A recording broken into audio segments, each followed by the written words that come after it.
back to another exciting episode of Cartoon Calamity. We are your Calamities. I am Connor Kelly. This is Lily O'Connor. Hello. And here we are, ready to talk about Powerpuff Girls. Yeah. Do we really have to this week? I love Powerpuff Girls. We have to talk about Powerpuff Girls. Powerpuff Girls is amazing. Powerpuff Girls ran from 1998 until 2005, produced originally by Hanna-Barbera until 2001, and then was taken over by Cartoon Network from 2001 to 2005. Ran for 6 seasons, because the remake season afterwards in 2016 that I'm not counting because I don't like it. Or the anime. There's also an anime. We're not talking about either the remake or the anime. We're talking about the original series. Maybe one day we will, just, because we're masochists like that. But for now, we're just doing the original series. And looking up, trying to find a copy of the Powerpuff Girls to look up was a pain in the hole because it kept showing up Powerpuff Girls 2016. And I will forever be mad about that. A classic animated show, and I can't even fucking find it. And it's kind of the issue that I feel like has happened with a couple of shows. Like Xiaolin Showdown got like a second version of it. It did. Oh, it did. Yeah. I forgot about that. Jesus. You know, I got like remake this week as of time of recording. The Magic School Bus with Miss Frizzle and stuff. Oh no way. But the thing is, it's whitewashed apparently. Oh, so they're all just white now? Yeah, I think so. Like from what I saw, the screenshots, it's like, oh, that's fucked. I wouldn't have been surprised if they did like a live action version of that. That'd be lit though. That'd be so cool. It could be interesting. But they won't. Yeah. But like that's Bill Nye's niche, you know? Yeah. Actually, very true. I say that as if we grew up with this, and we didn't. It didn't air in Ireland. I only know this through cultural osmosis. So Bill Nye is the IRL Magic School Bus. Is that what you're saying? Yeah. It's like but he is. I mean, you're not wrong. It's like Neil deGrasse Tyson with his Imaginarium in like what was it? Cosmos. You ever watch Cosmos? Yeah. If he wasn't fucking insufferable, yeah. Sure. At least Bill Nye has charisma and a fucking personality instead of some edgy atheist kid all grown up. All right. That's the Rugrats I want. God, all grown up where they start debunking like Christianity. Dill is actually the amazing atheist. That's what he grew up to be. So the Powerpuff Girls, the show was created by Craig McCracken. Woo! Okay, sorry. Put some fucking respect on that. Yeah, I love Craig McCracken. Craig McCracken, fantastic shit. Went on to create Foster's Home for Imaginary Friends. Which I'm pretty certain both of us can easily agree that we absolutely loved. It might be one of my favorites. Oh yeah, definitely up there. If I had to make like a top 10 at some stage, definitely Foster's is up there. Yeah, and he also worked on Dexter's Laboratory as a director, and was an executive producer on Regular Show, or The Regular Show. I never watched it, but like I think it's just Regular Show. Okay. You never watched Regular Show? No, I haven't. So it could be a whole it's a whole experience. What? Connor, that's so up your alley. I'm pretty sure it is. Yeah. It's got like oh my god. Like a kind of fun like you are in for such a fucking treat. It's so good. It is on my list, and I will get to it. It's not like the list I tell people that I just push it on to procrastinate looking at shit. This is actually on a list of things I want to get through. I think any show that pisses off Billy Mitchell, I'm a big fan of, frankly. 100%. Billy Mitchell did try to sue the Regular Show. For real? Yeah, they put a card because they had they have a lot of video game references in it, and they had like a very caricature of Billy Mitchell, like the massive head and the hair, and it was very obviously Billy Mitchell, but it wasn't. Yeah. And so Billy Mitchell sued them for defamation. For someone who's basically made the last few years of his career just suing people for calling out his blatant lies, it's par for the course. Yes, let's talk about speedrunning history in this cartoon podcast. Speaking of history, did you know that the Powerpuff Girls was originally called the Whoop-Ass Girls? Really? Yeah, in the original pilot. I know I had a run on the film circuit. Like I had a run on the festival circuit originally, like 94 or some shit. Yeah. It was called the Whoop-Ass Girls. Which I think is arguably, I don't know, I think it's a little bit of a better name.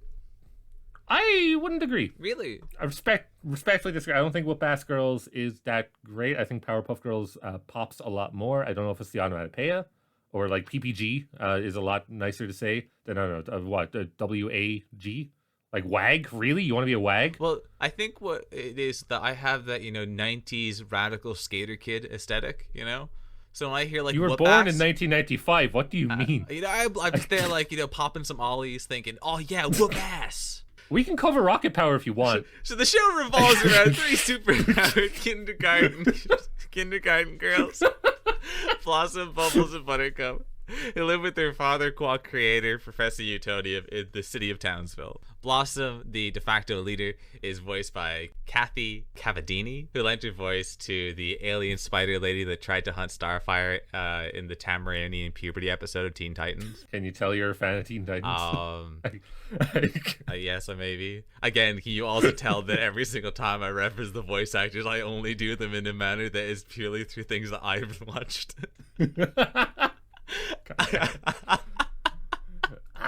And one day I'll do the research for an episode and it'll just be anime jokes. It's fun. Bubbles is voiced by our favorite recurring voice actor, Tara Strong. The woman herself, absolute Hall of Fame level voice actress. Who voiced Ben Tennyson, Dill Pickles, and Lena Dupree from the Scooby-Doo on Zombie Island film. Oh, really? Yeah. Shit, okay. Nice, right? nice. The great cat girl, Nya Nya, which is fantastic. as well as Jinx from Teen Titans. Trying to get like characters that we haven't mentioned before. Okay, but like this, like between like Tara Strong and Rob Paulson and Maurice LaMarche, like the same characters are gonna keep coming up. Bubbles is the heart of the group. She is the kind of most I guess childlike and most kind of like hate to use like bubbly, but it is kind of the best word to describe her character. Well, as the theme song goes, the full version of the theme song at least, Bubbles, she is the joy and the laughter, as well as Blossom, commander and the leader. And we'll get on to Buttercup soon. Buttercup, voiced by Elizabeth Daly, who is the voice behind Tommy Pickles. Oh, cool. The Pickles brothers are reunited. That's right. Tom Kane. You say... Who is the voice of... I thought it was Tom Kenny. No, what? Tom Kenny is the voice of the mayor, who also voiced SpongeBob. Fuck, God. But Tom Kane I'm an is idiot. the voice of Utonium, who also did him from this exact show that we're watching, which we'll get into. I believe we have a lot of things to say about him. Yeah, him is I obviously have things to say about him, but probably not what you expect. Oh yeah. I love him so much. But anyways, and also bringing it back a little bit to Foster's Home, he was the voice of Mr. Harriman. The rabbit butler. Yes, kind of yes, the rabbit person, the rabbit man from Foster's Home. But yeah, that's our voice cast lineup for the most part. I'm missing a few people, but there's the main that's the main people you need. Before kind of jumping into the episodes, though, the intro and the music of this show slaps. It is incredible. Not only the music, but just the sound design in general. I don't know who did like the Foley. It's called the Foley is like the sound effects in the background and shit, and like what you do. It is incredible in the show. 100%. I completely agree with you. One thing in particular that I loved was just the way that the intro sets up this fantastic, like, dramatic, heroic brass kind of tone to it that goes all the way through, and then the specific leitmotif that kind of occurs for each of the specific Powerpuff Girls when they come in musically denotes their character. Whereas Blossom keeps the actual brass continuing, evoking this kind of heroic sense. Bubbles gets a brighter kind of like lighter kind of. I think. Oh, what's the term for it? No, it's not brass. I'm not musically trained or musically that literate, but the general kind of feeling to it is a lot brighter, kind of showing that she's a lighter, bubbly character. And then Buttercup having I think it's an electric guitar that comes in just to show that she's the badass one, which is fantastic. And then the thing that got me the most is they have this drum beat that they repeat at the intro. It's the beat that plays after plays over the title card of every episode, that which is so fucking amazing. I don't know, I think it's a jazz tempo, I don't know, but it's so amazing. It gets you so excited for every episode. I love it. It gets my heart racing. I'm just like ready to like throw down. It's exciting. And it really works like that. It's this. We'll get like. I suppose we should start on like it's episode 1, part 1. Monkey see, doggy do. Hell yeah. the first thing that really strikes me is that it's this really, when we say parody, I think parody unfortunately has lost a lot of its teeth in a modern context because of stuff like, I don't know, like Meet the Spartans and Scary Movie. And that's not to shit on those movies. They're not the best movies in the world. And if it's your thing, whatever, enjoy it.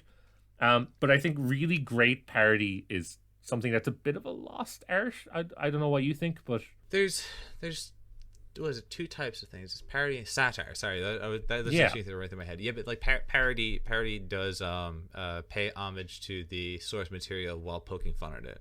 Absolutely. And to do really great parody, I think you have to understand the source material to like an encyclopedic level. Because you need to know the tropes and do it. And Powerpuff Girls is a parody. Don't get me wrong. It's a parody of the old school like Marvel and DC cartoons from the 60s. That was very like America great. It's a very like normal good versus evil dichotomy. Every episode is just like a monster of the week type thing. But then Powerpuff Girls really plays with that, and I adore it. And I think there's a lot of influence from someone you didn't mention in the intro, and that's Lauren Faust, who was involved with this show, as far as I know anyway. Oh, apologies for missing that. No, you're G. But I do think that influence really comes through in that she gives it, because obviously the older superhero cartoons, they're very male-centric. I think that's fair to say. Completely. Yeah, because obviously like the classics like Superman, Lois Lane. Lois Lane is a bit feckin' useless, if I'm being completely honest, and Superman does everything. But obviously it's flipped here. Powerpuff Girls, they are girls. The main characters are the three girls, and they do everything. They're still kind of morons, but they're also like, they're in kindergarten, canonically. So what? They're like 5 or 6. Episode 1, part 1, Monkey See, Doggy Do. It opens with the narrator, which again is a callback to the old school superhero cartoons. But the narrator in this is one of the best characters. Really breaks the fourth wall a lot and like openly criticizes the characters and their actions. He has quite like a one-to-one interaction with characters, and not so much of a detached voice of the narrator. It's just a silly term to describe the character. It's just called the narrator. He doesn't have as much of a detached presence in the story, as opposed to having more of an interactive presence, which is very interesting. They play on that. And the main thing is that at the start, when the narrator starts describing, oh, hello, welcome to Townsville, it's late at night, realizing that his booming voice might be too loud and wake people, begins to turn it 180 into this kind of like a lullaby intro, which was just it just shows the wit that was in it. It was fantastic. I mentioned a term earlier of like Monster of the Week, which is a format a lot of cartoons take. Like the most recent really big one that I can think of was like Ben 10. I say most recent, it was like a decade ago. Ben 10 was released. In our kind of dynamics of it, I guess, it's the most recent, right? Oh, Jesus Christ, I'm old. Point was Ben 10. Yeah, but the Monster of the Week basically is that like a monster shows up each week for a new episode. The team has to work for 22 minutes to defeat it, and then the next week the same thing happens again. And then like the series finale might be a 2-parter, and that's it. And that's the kind of format the Powerpuff Girls takes, but it takes it in a way where like the Monster of the Week are recurring characters who also kind of just remember what's happened before and are very self-aware that they probably are going to lose. This Monster of the Week is the most encapsulating of that idea that you just presented, where they have a self-awareness. It's Mojo Jojo, who is this mutated monkey who has a enlarged cranium. If you watch the movie, it explains this whole. I'm totally gonna give some of the spoilers for it, but I loved. I think as a general rule, spoilers for everything. Oh yeah, of course. Like, you should probably put that somewhere within our advertising. But Mojo Jojo was another experiment of Professor Utonium, causing his head, his like cranium to kind of crack open and his brain to grow exponentially, causing him to become super intelligent, but also dyeing his skin green. And ever since then, he's trying to get his kind of like overall goal is to get some sort of like quasi revenge against his like creator qua father for, I guess, kind of a jealousy of him accepting the Powerpuff Girls above him. This is basically a whole story from the film, but that And that's where I kind of remember, like, I remember clinging to this Mojo Jojo character who has so much more depth and is fleshed out. But I completely forgot that his whole premise when he's first introduced is he just very matter-of-factly explains what he's doing and how they'll eventually fall apart if in any way challenged. Which is just great. It's really funny because it's, especially now we have like a film industry that's almost entirely propped up by superhero movies that are just the same. Beat for beat, they are the fucking same. And it's like, I go back to the Powerpuff Girls, like, this is so refreshing because it just doesn't take itself too seriously. It's like everything is directed by Taika Waititi. I'm so happy. Such a good comparison to it. I do like that completely. Mojo does a couple of things that are kind of funny. Going through this whole Mission Impossible style bank robbery. Well, it's not bank robbery. It's a museum robbery. Stealing this Anubis bust and stealing also these like gems that he eventually puts in his eye sockets, which I find quite funny. The fact that he very methodically caresses them into the eye holes. That was something that kind of like stuck with me. This is me going completely off of something that is anyway critical, assessing this as art. I just found it so I don't know if it was like I don't know what part of my brain, the lizard part or the smooth part, that just was like, why are you just caressing them in there?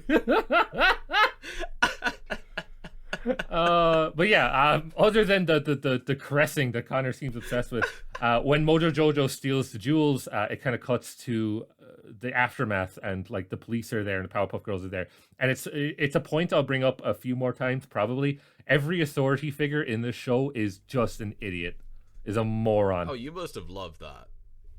Oh, it was fantastic. The only person with any sense of cerebellum. Who has the weirdest incongruity with neck size and relative head placement?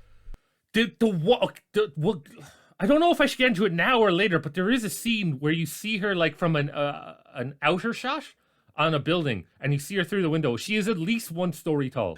Mojo Jojo's grand plan is to turn the entire world into dogs to eventually just kind of control them in some sort of manner. There's a great part that happens where the Powerpuff Girls are flying through Townsville. They hear this dog in a car barking, and it just reminded me of, have you ever seen this video? It's called A Guy Sits in a Car by Himself for 3 hours to prove that dogs and babies are pussies. No, but I adore it. It's the funniest thing. It's just this dude sitting in a car sweating profusely. There's this weird subgenre of YouTube videos, and it's just like balls to the wall toxic masculinity that is just comedy fucking gold. Because I saw one recently. There was a guy who smoked a packet of cigarettes, put on 10 masks, and then ran a fucking mile to prove that masks are fine. So as the Powerpuff Girls free this dog, they eventually realize that the entire city, I'm gonna keep calling it a town because they're messing me up calling the city Townsville. I assume it's like a play on Metropolis. Like it makes sense. But I will consistently now for the rest of this call it Town something before correcting myself. When they go to the mayoral office, they notice that the mayor has gone full Metal Alchemist Chimera. God damn it! Oh, fuck. Why? Because they did this episode, so I'm gonna, I gotta draw the comparison. No, we gotta continue the joke. Fuck it. Powerpuff Girls walk so Full Alchemist could run. That kills me to say. Fuck. It's only the start. I've got a lot of these moments for you the rest of the way through these episodes. So Mojo Jojo. Fully enacting upon his very exposited plan of turning everyone into a dog by collecting lots of diamonds, because he needs a lot of diamonds. It's something to do with like Anubis and shit. It's very loose. Yeah. Anubis, diamonds, gems, eventually somehow together with a laser beam will infect every person on the planet, turn them into dogs. The dog, they do a whole like dog playing poker scene, which I think is like kind of funny, and a montage of people becoming dogs. But I thought was there's like people in like polka dots and they become Dalmatians. Like it's very visual gag heavy. The narrator is also shot with a dog beam. Do you remember that moment? It just barks over there, which is great. The professor is also a dog, still smoking a pipe, which I thought was great. The professor, I will say, is the cutest dog shown. It's like he becomes a perfect square, and I don't know what it is about geometric shapes. I just love them, and I wish all dogs were squares. Yeah, he's a very cubist dog. I liked it. It was very visually appealing. Powerpuff Girls eventually coax from the professor that Mojo Jojo, or as he calls it, Bow Wow Wow Wow, which I think coaxing, you're really kind of diminishing what a diminished long scene was of trying to fucking decipher what the professor was saying. Intercut between this, we have these I'm the worst for dog breeds, Dobermans. Dobermans. Yeah, Dober. I think they're Dobermans, the ones who are stealing shit. Yeah. They look like badass Dobermans. Thief dogs, and that was cool. Yeah. That was the coolest fucking thing. I wish they also had a getaway driver who I think was a border collie. And he was driving the car from Fear and Loathing. Which is great. Oh god, no! Like there's some really good visual gags, and I think it's one of the really strong bits of the show. It really rewards like not just listening to it. It really rewards just watching it plainly. A big thing that was kind of fun that I liked was, well, I wouldn't say it's a big thing that was fun. A thing that I thought was an interesting reflection upon watching the first episode was that I would have usually, if I was, I would have thought going into it, listening to Mojo Jojo over explain everything would have been really frustrating and tedious, but it was very, very entertaining to listen to because it just makes him such a fun character. I don't know what they did. Maybe it was voice direction or something, but the timing and the beats of the jokes are fucking perfect. Like very genuinely, it could have very easily crossed the line into being annoying, but it ended up being endearing. It ended up being funny. Like, mad respect to just everyone involved in the show. Like, all the parts work together so well. Completely. I completely agree with that. We get the Powerpuff Girls turning into Powerpuffs. They fight the Dobermans, which, unfortunately, the Dobermans don't win. The badass crime dogs are bested in what is actually a very, very, very kinetic fight scene. Yeah, like... So an issue that comes a lot with kind of cartoons, particularly ones from the mid-90s, late 90s, early 2000s, is that in fight scenes in animation, part of the formula you really need is weight. And that's like what's behind the punches and the kicks and stuff. And you'd think with how Powerpuff Girls looks, that kind of, I won't say basic animation style, but like quite soft animation style. You wouldn't think it would work quite well, but they do. They really do. And I think another person you didn't mention was, okay, I'm going to butcher the pronunciation, Gendy Tarakovsky. Oh, yes. Gendy Tarakovsky. Yeah. Who, if you don't know, it's the guy behind Samurai Jack, which, I don't know about you, maybe one of the best action cartoons of all time. Of course. Anyway. I love Gendy's work. I want us to talk about... Samurai Jack. I want us to talk about Dexter's Lab. I also want us to talk about the Star Wars Clone Wars mini series. Oh, beautiful! Which was just art. If anyone out there watch the Star Wars Clone Wars mini series, those little mini episodes before watching the third prequel film, you can completely sympathize with the frustration that I felt of seeing a character who was so menacing in like what was honestly I think like a 20 or 30 second clip of him bodying 5 Jedi single-handedly in this perfect like in everything that the Predator movie wanted to be but couldn't achieve in this runtime of just fear induction. And then you're met with this "Oh, General Kenobi," wheezing thing. They did General Grievous real fucking dirty. It was awful. Like it's but yeah, if you're complaining about the most recent Star Wars films, and yeah, some of them the quality isn't great, go watch the animated series. They're actual fucking perfection. 100%, yeah. The day is ultimately saved with Mojo Jojo having his Anubis skull statue, Anubis bust broken, and then himself turning into a dog, which the Powerpuffs ask Utonium to let them keep, but Utonium tells them something akin to like it's very difficult to. It's a lot of responsibility to take care of a villain. You have to feed them, water them, and stop them from sowing chaos or something. Which the day is ultimately saved. The outro plays where we have this motif, which continues to the rest of the series, where the narrator gives us a pretty satisfying conclusion to the episode, usually kind of within this kind of comical package, right? Yeah, it's always tongue in cheek and like. On to episode 1, part 2, episode 1, 2, episode 1, second half. We have so many different ways of saying it. I feel sorry for any viewers who are maybe a bit off put by that, but also fuck you. We're gonna keep saying 1, 2, 1B, 1 part 1, 1 part 2. We'll do whatever we want, actually. Until you eventually burst through our computer screens and start strangling us through sheer frustration. Go fuck yourself at that point. Until that point, you'll deal with it. So Utonium really brings to light the struggles of raising superpowered children. Imagine having to chase a child who's seemingly capable of light speed flight. Something akin to that, yeah. Like there are light trails that follow the Powerpuff Girls, and I will say that it's a very interesting premise and something that's like explored in The Incredibles as well, of like raising superheroes and shit. Yeah. And I will say, when they're going through the motions of like Professor Utonium is trying to like dress them for bed and stuff, Professor Utonium has superhuman reflexes. Oh yeah. Well, the man has had to develop these just to keep up with his daughters.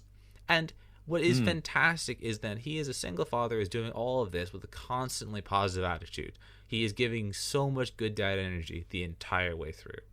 Absolute king shit. All right. If the parents from Brightburn were capable of showing the slightest iota of the parenting skill that Professor Utonium had, the entire film would have stopped. Such an obscure reference. Who's going to get that? No one watched it. It was Superman, but evil. What you think? I know, it was great, and no one watched it. You shit on my Gremlins references. You shit on my. People know Gremlins. People don't know Brightburn. If you've seen Brightburn, you will know how funny that was as a comparison. God fucking damn it. It also like kind of reminds me. Did you ever hear the fan theory that Professor Utonium and the whole Powerpuff Girls universe is a prequel to Samurai Jack, and that Professor Utonium is Samurai Jack? Well, I like the concept in some sort of manner, but it's patently wrong. I don't believe that. I think it's right. The first episode of Samurai Jack shows young Samurai Jack running away from Aku, destroying his whole home. He had to go make Mojo Jojo and the Powerpuff Girls. But he is sent to the future, but not the modern day future. Yeah, the future to Townsville. This is just the entire experience of Professor Utonium raising the Powerpuff Girls is just some sort of like Keki Genkai or whatever the fuck is you didn't watch Naruto. That's the worst. I vehemently refuse to watch Naruto. It's the worst. The one anime I could have picked where you wouldn't get the reference. God damn it. It's some fucking devil fruit power. It's like Madoka Magica from what I can fucking... Yes. Professor Utonium will go back in time and stop the Holocaust to save the Powerpuff Girls. Bubbles is afraid of the dark, which I think is adorable, and I feel like the fact that Professor Utonium is capable of noticing this and making no sort of deal about it in any way, shape, or form, but just accommodating her is equally more of like a hammering home of how much of a good dad he is. Also, that scene where there's this beautiful interplay of like light and dark builds up for the next scene, which I'm pretty sure the whole scene of Utonium being this like sad single dad, which was heartfelt tragic, which I didn't expect to have happen out of nowhere, lent completely from German expressionism to sell the emotion of the scene because of the. I keep forgetting we're film students. Because there was this. It was slow. It had this very, very deliberate pacing. The use of sharp lines and just shadows and contrast sold me completely on the effectiveness of just like the sorrow and isolation that he felt. And I was heart-wrenched within a scene. It's akin to the same like texture of emotion that happened in the intro of Up. Yeah, I would agree with that. It's a big thing, and also just as like a kind of sub point, single dads are incredibly underrepresented in everything. 100%. Everything. Yes. Yeah, it's almost always single moms. And that's not to shit on single moms. I was raised by a single mom. They are the fucking heroes of society. 100%, yes. But like single dads do deserve some love as well, and Professor Utonium is that. And as far as like German expressionism go, I didn't study that much German expressionism, but I trust you. From the little I know about it, I trust. Yeah, that sounds about right. But it's a thing. Like anytime someone says something like that, I've seen. So like, I mentioned a little bit being like influenced by martial arts films you saw from like coming out of Hong Kong and stuff for the fight scenes and stuff. And a lot of people who may view cartoons as just cartoons and like in a vacuum, whatever. Will complain just like, oh, why are you bringing so many complicated things into it? It's like, well, no, a lot of the animators and a lot of directors, they're kind of from the same background. They would have studied all these films as well. Yeah. Like, and obviously they're influenced by it. Like film and cartoons and all of this, they don't exist in a vacuum. They are influenced by everything that is studied by the creator. 100%. I completely agree with you. So you may say, yeah, German expressionism is this kind of vague, abstract concept, especially to people who may not study film. But like, yeah, it's obvious. You just kind of have to apply what you know. So, Miss I'm a Good Lady? Yeah, they're like, after the really heart-wrenching shot, God damn it. After the really heart-wrenching shot of Professor Utonium being just really depressed and tired, it cuts to them in like a supermarket, kind of bland supermarket, whatever. And they're going through, and Professor bumps into what is essentially a sex doll called Mrs. I'm a Good Lady. So I'm a good lady. Interesting. Who is I'm a Good Lady, Connor? I don't know, but I guess she's a good lady. And also gave birth to a line that just kind of made me have to pause the episode. When Professor bumps into Ima, the narrator, it's either the narrator or the professor himself says, oh, something is amiss. A missus. And I was like, beautiful. Fucking beautiful. Okay, because obviously Ima and the professor fall in love. I was like, oh, that's such a good fucking line. I'm so annoyed I didn't come up with it. They do fall in love after they meet cute, but really it is the Powerpuffs that set their dad up. You know, they pull the only thing that's kind of coming to mind is a comparison of close enough to 1 to 1.5, 1 to a half, 1 to a quarter is okay. Parent Trap. How do ratios work? Kind of Parent Trap. The Parent Trap? Isn't that the whole point? The whole plot of yeah, Parent that's Trap? the spectrum of film studies: German expressionism and the Parent Trap. I think if they've gotten this far, they know. God, cast out of the bag here. Oh, fuck. As Professor Utonium goes on his date with Ima, the Powerpuffs are babysat by the mayor, which originally I thought was a bit of a strange concept for like the mayor to take time out of his mayoral business. But then I realized that he's babysitting the superheroes of the town. It falls under his jurisdiction at that point, right? As I said, the authorities are presented in not a great light in this show. Particularly the mayor. So, yeah, the mayor's a fucking idiot.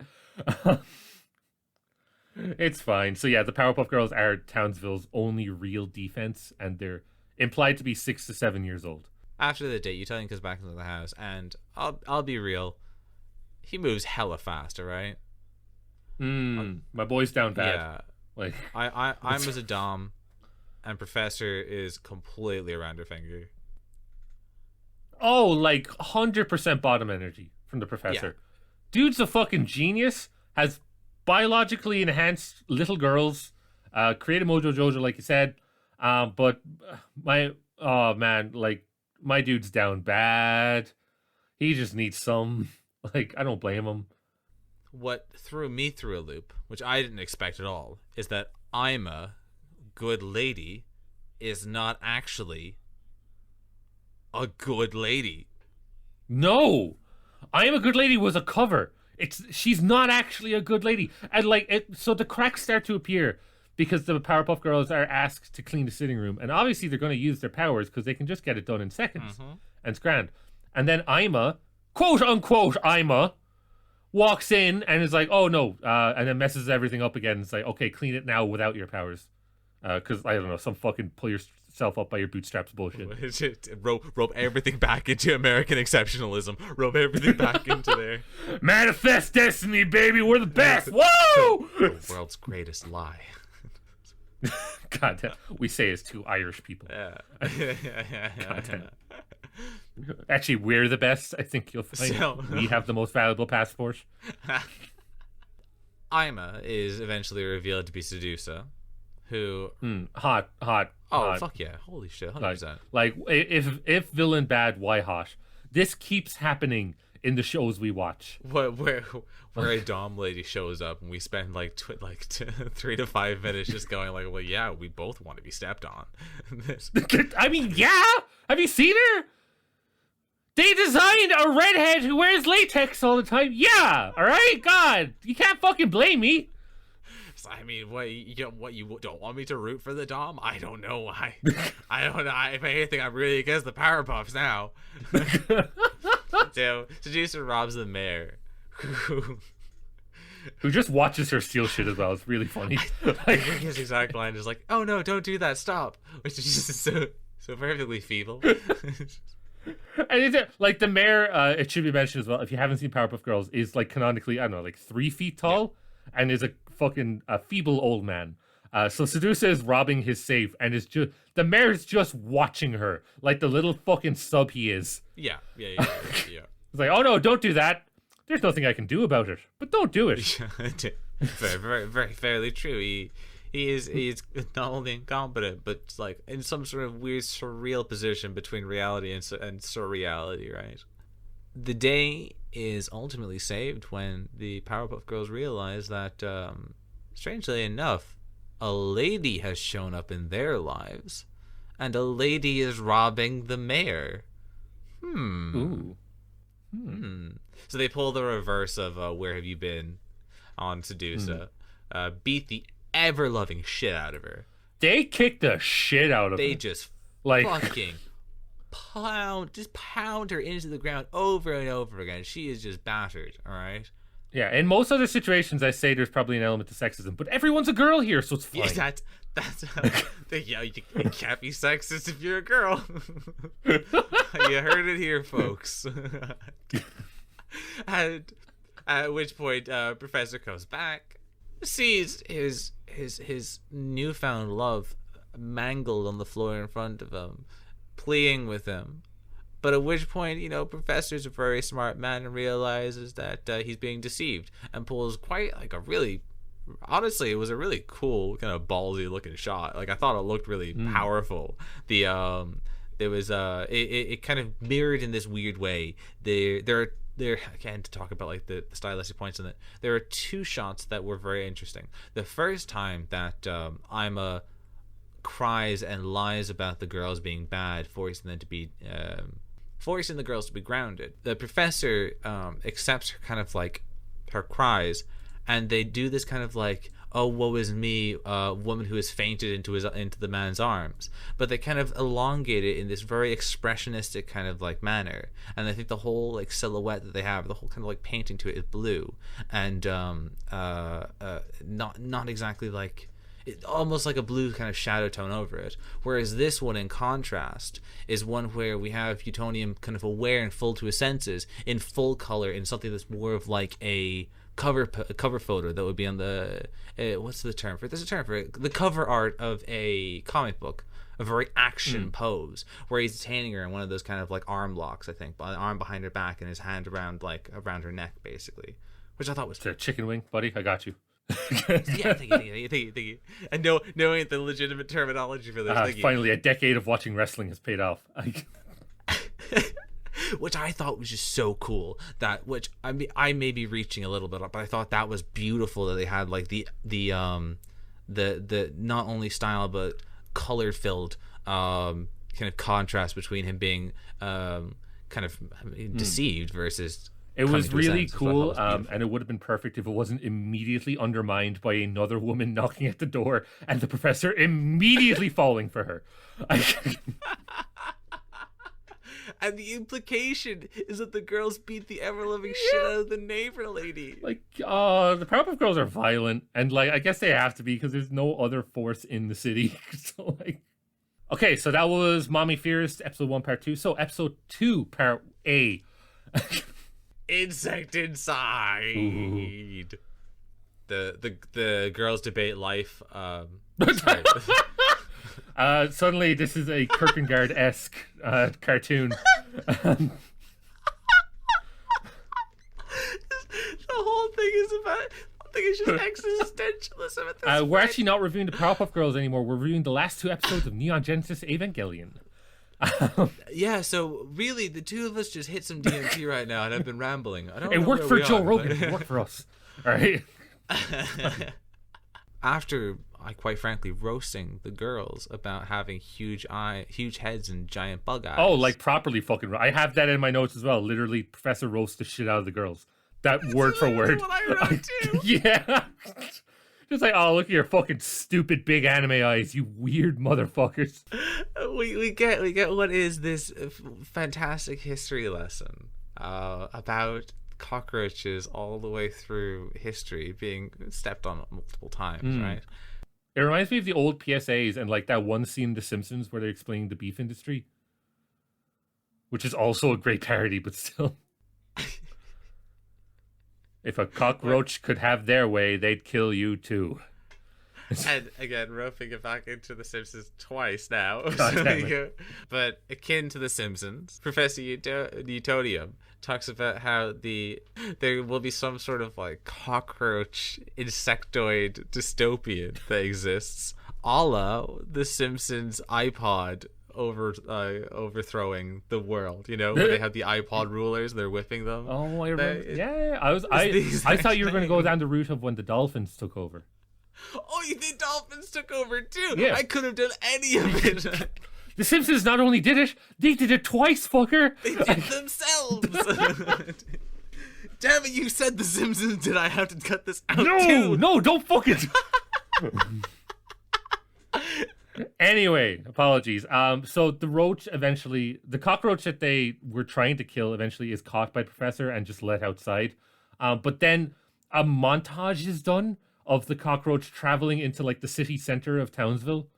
And once again, we get another elevator gag, the classic one where they go in and the cockroach is just in the elevator with a bunch of people and no one reacts to anything. Because this same thing happened in Cat Scratch. And I want to say it happened in Kids Next Door, but I can't remember. And it eventually shows the villain of this episode. It's the Roach Coach, who is this very... he looks like a divorced dad in Brooklyn. He basically is just a divorced Brooklynite. Yeah, and just as a point, I don't know if Papa Roach was already taken at this point, but why didn't they use Papa Roach? So I have to say one thing. Yeah. And this may be controversial. Okay. Right? Cockroaches are disgusting. They are. No, like I don't hate insects. I just personally find them gross. But cockroaches are like the lowest of the low. I really don't like them. I've engaged with cockroaches on the field of battle once. Yeah. And they seem to have no concern for their like self-preservation. No, because there's millions of them. You can't stop them. And they fly. Which is fucked. We're very lucky we're in Ireland, where the deadliest animal is the badger, which like can't live under your fridge. And a badger looks stupid. It does. It's a really dumb animal. That's why Zigzagoon is also shit. It just yo, come at Zigzagoon. Let's get him. The true villain of this is the Zigzagoon. I don't know how this turned into badger bashing, but like because they're dumb looking things and they've got big dumpies and they're silly, okay? But we learn to fear them for no good reason. They can't hurt us. The only real reason we're trying to reintroduce wolves to Ireland is to have another apex predator. Because man has been on top for too long. And to top off my hatred of cockroaches, I believe that if you crush them, you spread their eggs. Yeah, no, like you cannot stop them. They are literally the perfect killing machine. So this whole episode is fucking nightmarish. Oh yeah, no, if I just cry. I just get the gun. I'd have a 6-shot and like I'd have 5 shots for 5 cockroaches, but that last one is for me. Like, oh my god. And I won't even spin the barrel. Oh no. I'm just...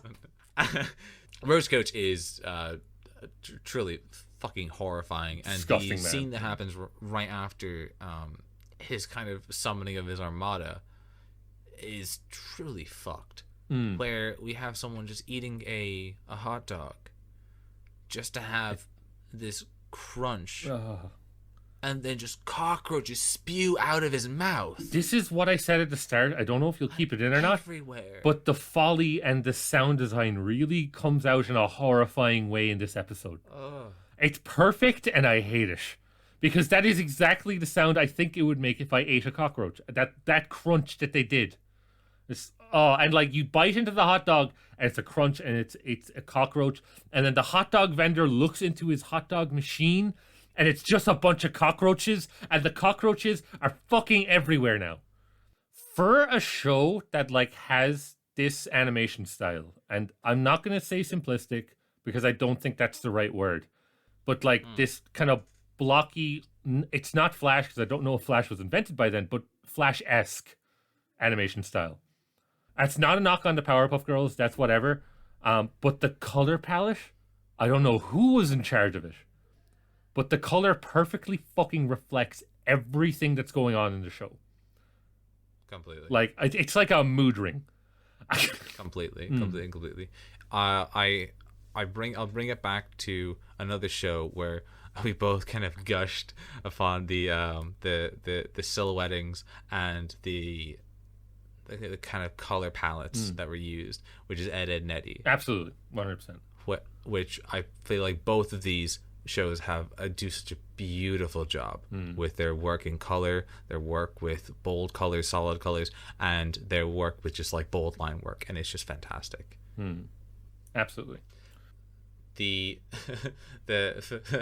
scene of Nightmare is eventually solved by Blossom capturing all the roaches in a giant jar. Yeah, which mirrors the start of the episode where they captured one roach in a small jar. So naturally, if you have to catch a lot of roaches, use a bigger jar.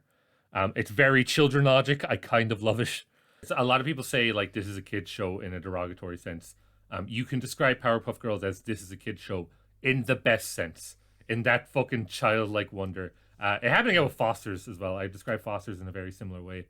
The show, not the beer. The beer's dog shit.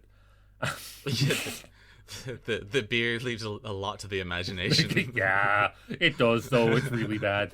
But that comes kind of to the end of the show, and I just want to point out one thing. A quote. But we missed a whole. This was the bait and switch. Oh shit! Yeah, sorry. Go on. Because as we expected to be done, Roach Coach Megazords the roaches and eats the Powerpuffs. He fucking Voltrons their asses and forged them. And at which point we have, again, refer back to what you mentioned about Foley. There was a fantastic thing about the Foley in this, where the insects within this Megazord, it is just made up of thousands, assumedly millions of just skittering cockroaches, and what they use to create that sound perfectly mimics what I would assume being inside like a load of those like legs just crawling against each other would be, and this is horrifying. It made me intensely uncomfortable. So whoever was in charge of the sound design of Powerpuff Girls, well done, you did it. Fuck you. Fuck you in the most respectful manner. And the most praising manner, because that's amazing.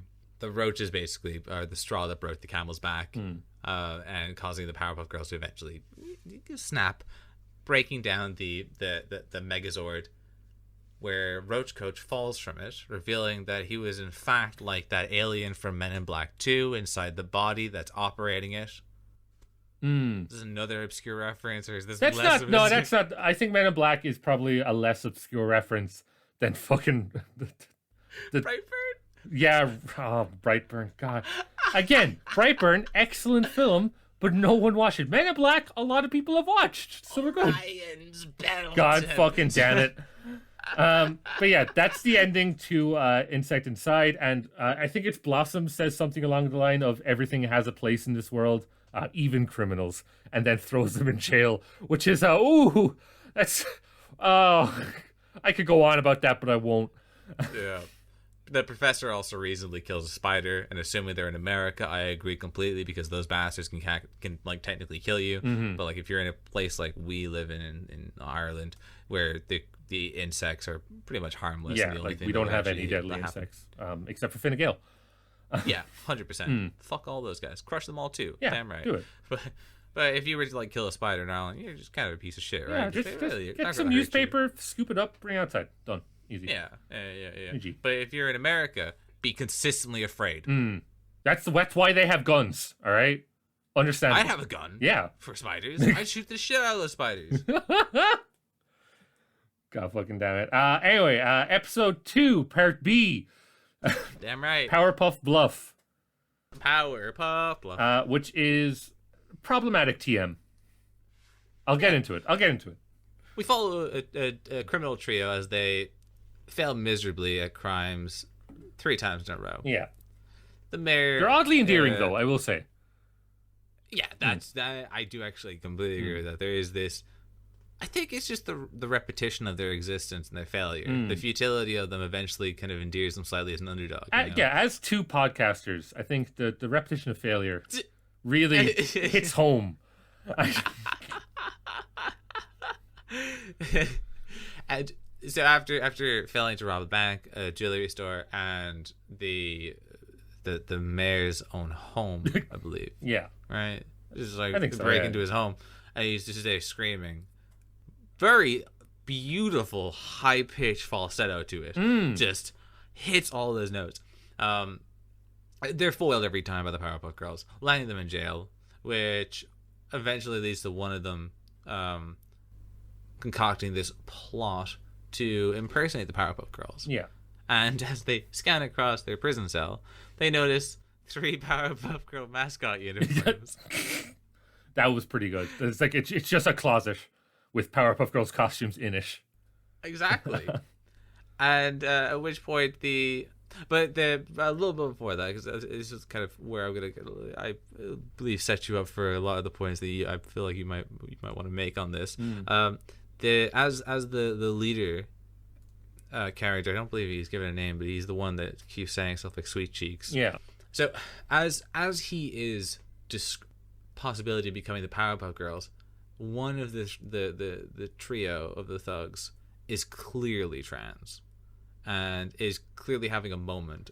Right? Like, because obviously their plan is to dress up like the Powerpuff Girls and then commit, or just go in and walk in and take stuff because they are the Powerpuff Girls. And as they're describing it, they're being like, "Oh, we can go in anywhere," and then one goes, "And we can have nice, long, luscious hair," and another goes, "Oh, and we can take anything," and then the other goes, "And we'll be respected as women." And it's like, "Oh, well, you're trans, very clearly, but." I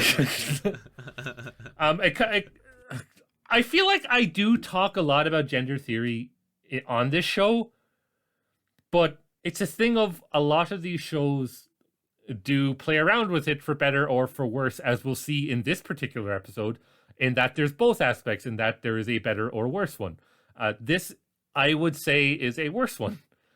The 3 lads, let's be real here, dress up as the Powerpuff Girls and like put on a slightly higher pitched voice and pretend like they're the Powerpuff Girls, and it's something that plays into the kind of trans panic thing, in that the big talking point is that you don't want trans people, specifically trans women, in women's spaces. And that's what the butt of the joke is here. And I don't know if you agree with me on that, but so I'm at like this slight middle ground to agreement with you on it, because I do agree that that the elements of the iconography, a scene that kind of slightly perturbed me and didn't sit too well with me, was the one where right as soon as they are dressed as the Powerpuff Girls, and they pass for everyone else, you know, in Townsville, because everyone in Townsville is just so willingly accepting them as the Powerpuff Girls with no sort of like the attempt at looking any deeper into it. They do this very detailed flash of like all of their very masculine features in sequence, highlighting that they are not in fact like there's no element of it that is like them being women, as much as it is literally the men in dresses trying to deceive people, right? And that in of itself, I don't think is inherently transphobic, because you look at something like Some Like It Hot, and that's quite well done, because it's played quite well, especially for its time, because it's an old enough film. What I was going to say is that maybe this is a certain amount of personal bias, because I will say this is an audio format. However, you probably have seen the image of these three people dressed up as the Powerpuff Girls as a meme. And I am afraid to say that 90% of the time, those are transphobic memes. Because I remember the first instance I saw of a trans meme growing up on like fucking 9gag or something was that image. So, and like, I think there's an element of weaponized nostalgia, which is a thing that a lot of reactionary people do. You saw it a lot with the most recent She-Ra reboot. People were saying like, oh, it's SJW, it's SJW. It's like people were saying it's SJW who never spoke about She-Ra before. Like, it's really bad faith criticism. It's bad. And I think a certain element of it to me is that it is personal bias, in that I saw this and was like, oh, being trans is bad. And I will openly admit that. And I think there's still, and this isn't me saying as well that Craig McCracken or Gendy or Lauren Faust or anyone like that is transphobic. I don't think they are. They seem like very lovely people. I just think this is a product of its time. This came out in 1993 or 1994. In this particular instance, I don't think it holds up, and I think it's aged very poorly.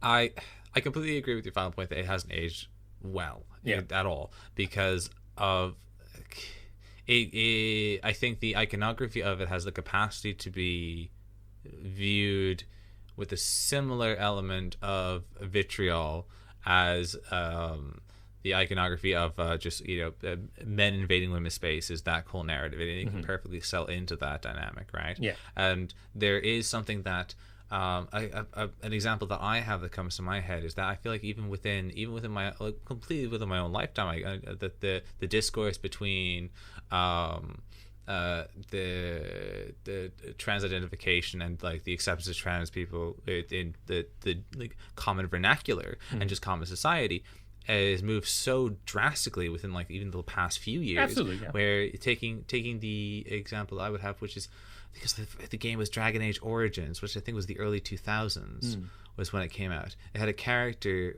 there was a character you could interact with whose character model was the female character model, but their voice was very, very obviously a male voice, and it was played as a joke, right?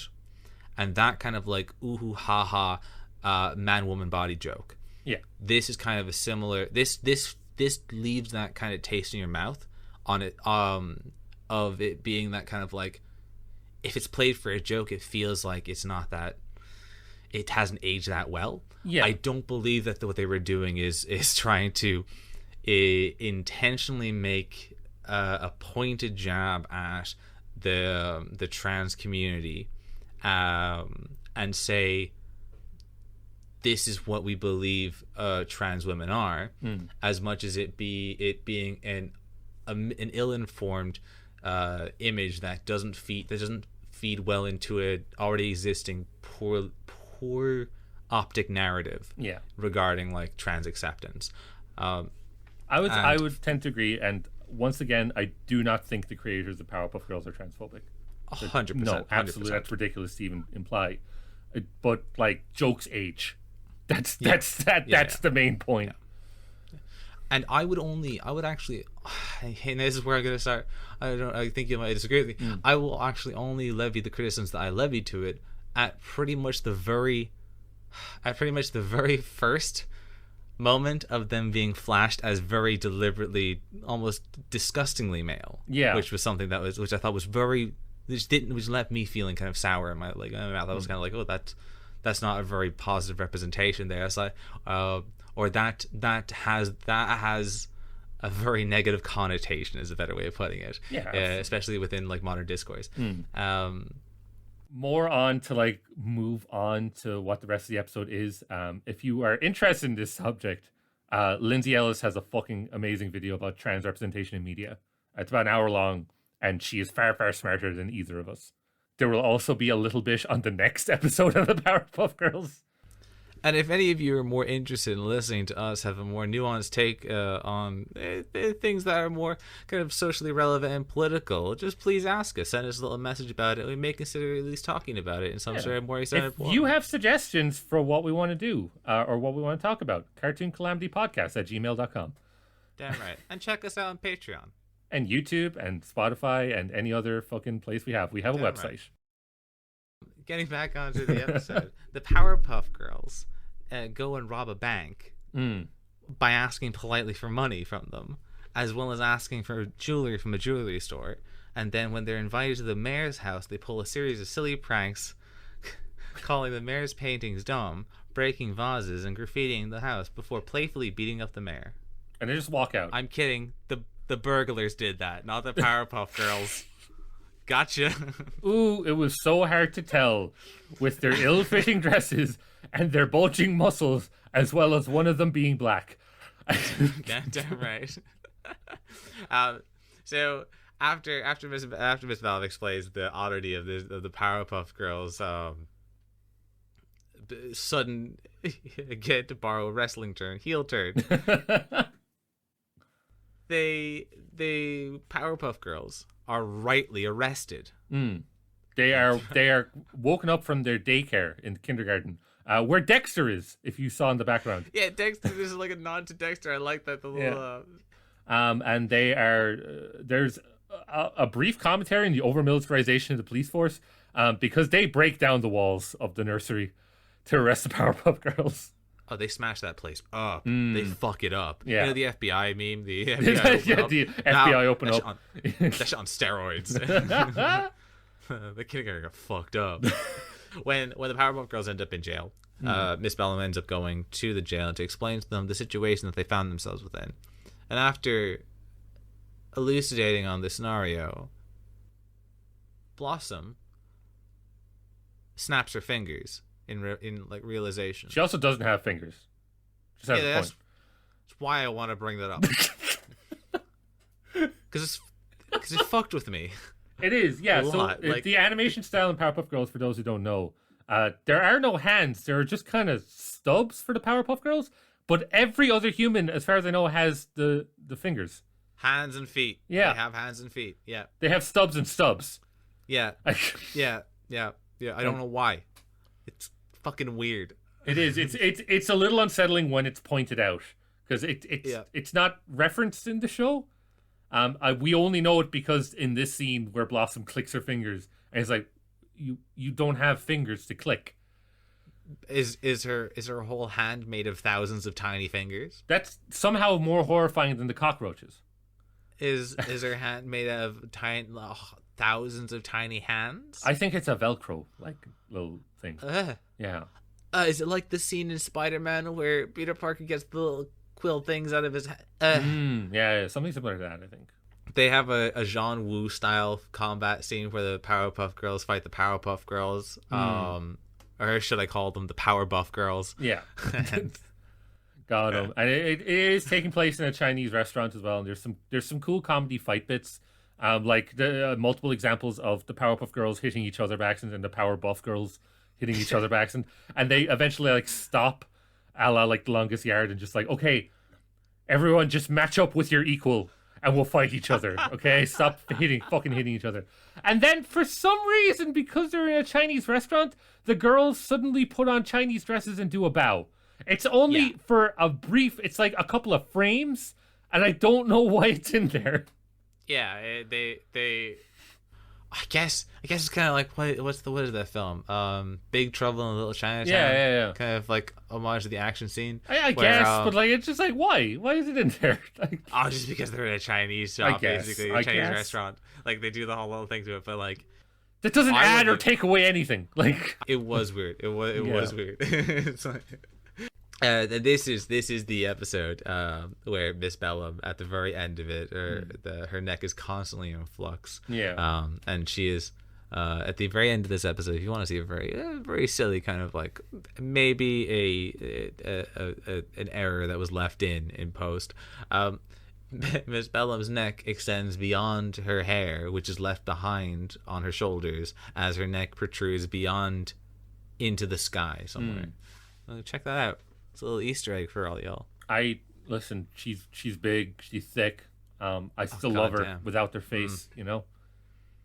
Yeah. Who needs face? No one. Well, absolutely. All you need is the brains. The brains and the legs, baby. That's all. That's all it is.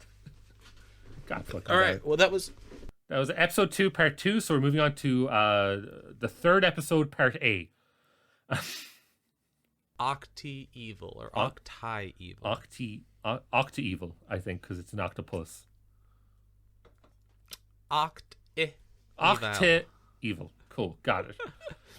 This is the first episode we are introduced to maybe the most infamous villain in the Powerpuff Girls Rogues Gallery. Yeah. But just to flex a little bit of my the stuff that I've learned for you.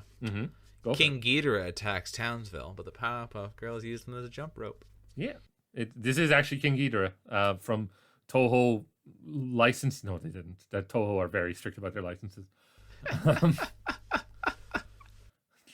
But yes, you're completely right. Him is introduced. So yeah, him is the villain, kind of the lobster devil. You've probably seen him. It's all red. Almost pink flamingos-esque villain. I think very influenced by drag culture, and obviously drag culture was around at this point. It's not like a trans thing where representation of trans people was quite low at this point. So I wouldn't go to say that him was a trans representation, but definitely there is an element of queerness there. And it brings up a very interesting point of queering villains. Yeah. Because if you are in any way interested in film studies, you do need to acknowledge the fact that a lot of villains, particularly in children's media, at least pre-2005, let's say, or 2010 or whatever, were queer-coded. And I don't know why it keeps coming up, but like for me, the big example was Pegasus in the Yu-Gi-Oh dub. Yeah. Who was very obviously given the gay voice TM. I do agree that there were a few examples of characters that become queer-coded to express an element of villainy, right? Yeah, absolutely. And him is like the magnum opus of that example that a lot of people go to. That being said, I really like him. He's a very good villain. I don't know what to say. It's like, yeah, he's queer-coded, whatever. But he's a good villain. This episode is really fucks with your head and is genuinely at moments like draws on a lot of elements of like Japanese horror, I would say. Because the whole kind of plot revolves around Blossom, Buttercup, and Bubbles, kind of a weird group dynamic and trying to figure out who really is the leader and what is their dynamics within the Powerpuff Girls. So Blossom being kind of the natural leader that's kind of imposed on the show, and Buttercup being the hothead, for lack of a better term, fight and are like, oh no, I'm the leader. I was like, well, no, I'm the strongest, so I have to be the leader. And Bubbles, being the joy and the laughter, goes off on her own and is like, oh, I don't want any part in the fighting. I'm not a confrontational person. And consoles her octopus teddy in the dark, which him, the villain, like possesses and starts to do like this weird ghostly voiceover. Which is, quite frankly, fit for a horror film. Genuinely, it's terrifying. It's Annabelle's levels of just perturbing, because what him does is the greatest fear for any sort of like parent that could be ever watching a show, and even a child watching a show too, because what him does is take something that is an encapsulation of your childhood innocence, infect it, and use it to manipulate you and affect you psychologically. Yeah. And this is something that I found so beautiful about him. Him from I personally think him is just a wonderful character, and I completely agree with you on it. Yeah.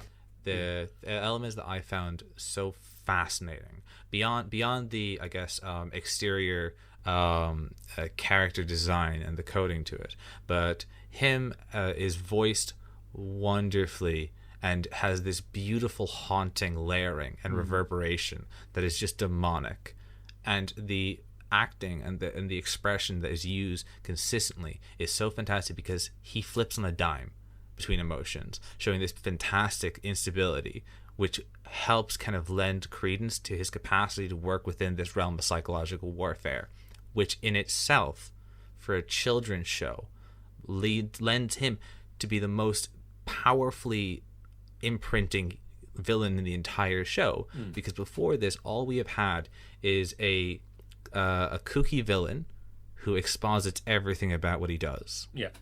We've had a trio of bank robbers. Yeah. And then a stepmom. Pretty much, yeah. That's what we had. And now we're shown something that is truly horrifying.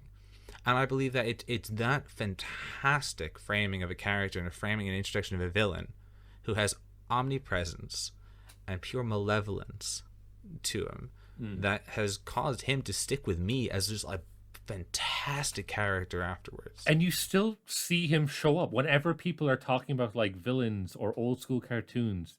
Him is mentioned every time, and for good reason.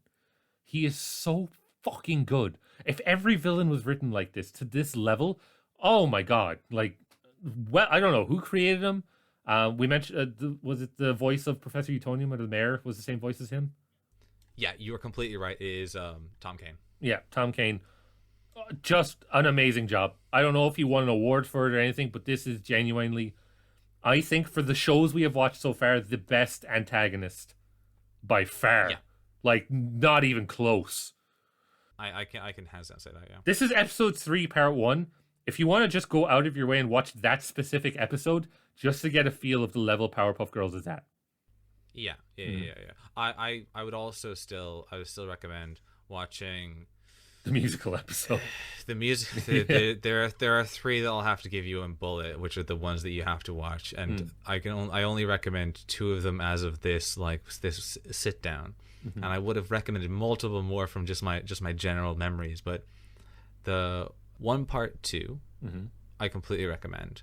There are some elements within that, even just for the very intro of the dynamic between Professor Utonium and the Powerpuff Girls. Just that in itself, just to set a bar for how their relationship dynamic exists within a show. I would have preferred if Mommy Fearist 1 Part 2 was the debut episode. I think it would have been a much stronger opening than the the dog episode. You know what?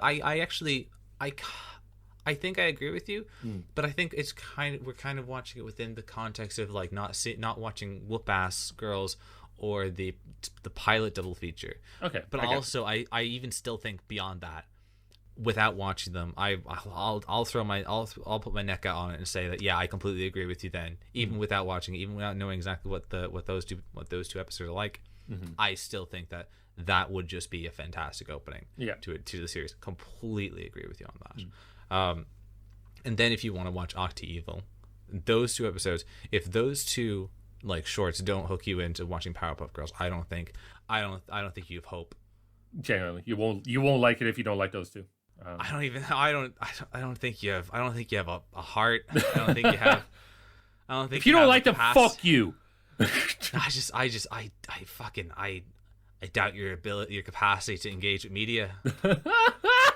Like I'm sorry. I'll take that fucking harsh stand. I'm sorry. God, like, yeah, die on that hill, baby. Let's go. I fucking will. I really doubt. I think there's something missing in you. Jeez. Like fuck.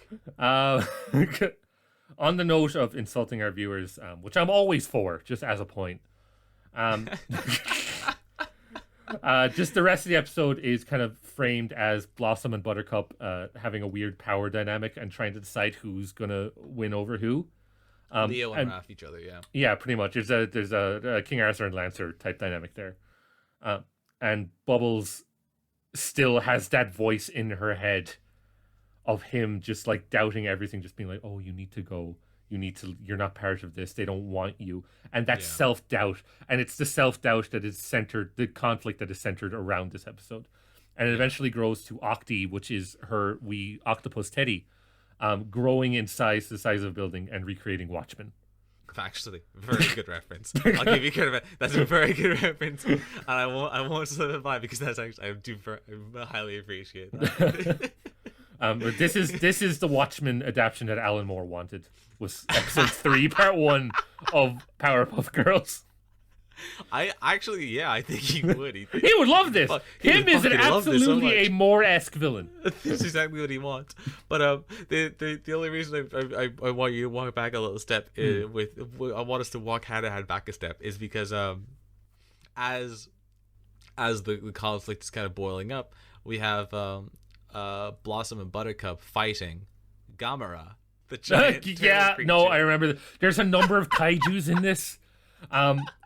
I truly believe a lot of animators who work on these kind of West Coast American animated shows from the 90s were just all kaiju nerds.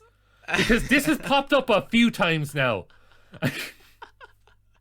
And I bring it up purely because I did specific research on kaiju. I was like, which kaiju is the turtle that shoots lasers? There is Ghidorah is at the start. There's also Gamera, and I'm pretty sure there's probably an octopus in there somewhere. Certainly, but I honestly prefer your Watchmen reference for that. I think that one beats it. That takes the cake. Because that's the plot of Watchmen. quite frankly, quite literally is that an octopus has to be summoned to cause everyone to group together and realize their differences, and then eventually overcome the octopus. You know. Spoilers for a graphic novel that was released fucking 30 or 40 years ago. Blossom is America, Buttercup is the Soviet Union. God fucking damn it. And they shake hands. It eventually ends with the group realizing actually they work best as a group. And they beat the octopus, whatever. Cool, done. Yeah, sisterly love kind of ultimately overcomes everything, yeah. Ultimately is a kid's cartoon. They can't end it like Watchmen ended it. The fuck. But there is a kind of very fucking it's not like a particularly the way him is defeated in the end after being beaten up, but him dissolves into flames, like this kind of beautiful flame dissolution, which I find it raises questions about what him is. It makes you think like, what is this? What is he? What is he? Some sort of demon? Is he a manifestation of pure evil? How does he operate? And it's so. But even the way people talk about him in the show, he's only referenced as him because they can't speak his name, which is like that's a trope that's popped up a few times in different horror and kaiju movies, and I adore it. That's something so fucking evil you cannot speak it. It's like the skinwalkers in Native American culture.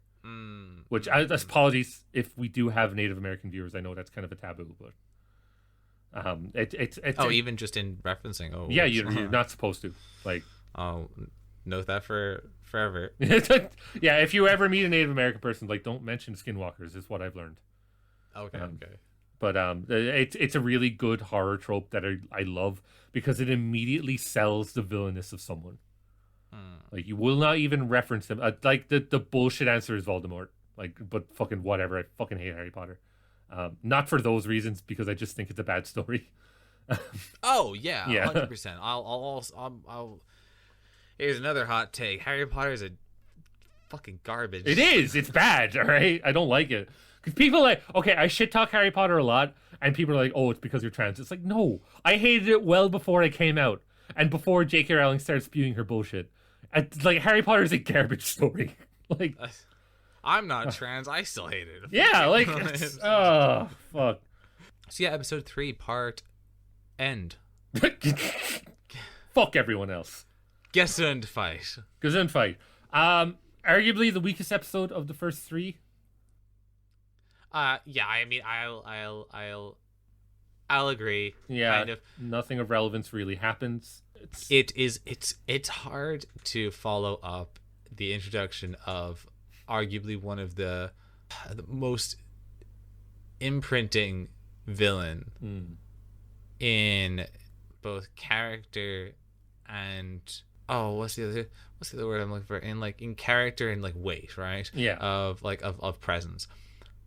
But and with the avenue they took, I mean, I gotta give them credit for they showed us the worst dumbest criminal that could possibly exist. So it's played for laughs in this episode. The Amoeba Boys, which are 3 germ cells. They're 3 single-celled organisms that have single-cell minds and are single-minded and are looking to make crimes. Yeah, and it's played for laughs because like the height of their crimes is like littering.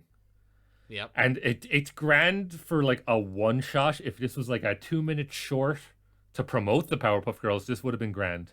And maybe the Amoeba Boys are better in future episodes, but in this one they came off as a bit fucking annoying. And I don't know if it's because we are now a year into a fucking pandemic. But the Amoeba Boys, they called it. Yeah. They predicted it, okay? They predicted to cut a bit to the chase, after being denied the beating that they so willingly wished to be put upon them for their crimes. The Amoeba Boys stand out on a keep up the grass sign for too long in the rain and eventually become sick. Turns out their single cell bodies are the most toxin producing like entities in the entire world and create basically a micro COVID. You're good. And that's kind of the whole conflict of the show. They get other people sick. The Powerpuff Girls kind of go around trying to basically contact trace as we know it now. Yeah, exactly it. And eventually Professor Utonium uses the Amoeba Boys themselves as the cure to create a vaccine. Yeah. And that's it resolved. I don't want to get into it too much because frankly this was kind of weak, if I'm being honest. Although the only thing I will say is a thing that I took kind of away from it was that that when the inciting incident to actually coax the Powerpuff Girls into chasing after these sicknesses, because originally they started kind of dismissing it as the mayor keeps calling them saying that he's sick, because the Blossom dismisses it thinking that they're crime fighters, not nurses or like sickness fighters, which I guess is like as a point might not be the best thing to say. Just nurses nowadays. Anyways, but God damn it. An ice cream truck crashes right outside of the kindergarten.